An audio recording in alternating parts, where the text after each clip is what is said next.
ఒక చిన్న గ్రామంలో లక్ష్మి అనే అమ్మాయి ఉండేది. ఆమె తల్లి ప్రతిరోజూ రుచిగా వండేవారు.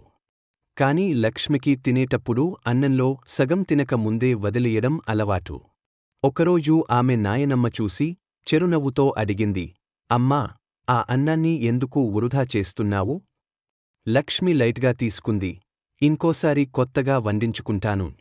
అదే రోజు నాయనమ్మ ఆమెను పక్కన ఉన్న పొలానికి తీసుకెళ్ళింది.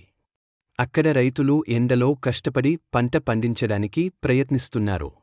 ఓ రైతు చెమటతో తడిసిన దుస్తులతో భూమిలో నాట్లు వేస్తున్నాడు. నాయనమ్మ చెప్పింది, ఈ అన్నం కోసం వారు ఎంత కష్టపడతారో చూడు. మనం వృధా చేస్తున్న ప్రతి ముక్కకు ఇక్కడ ఎంతో శ్రమ దాగుంది.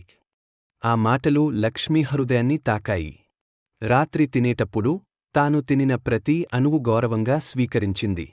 ఆ రోజు నుంచి లక్ష్మి అన్నం విలువను గుర్తుంచుకుంది.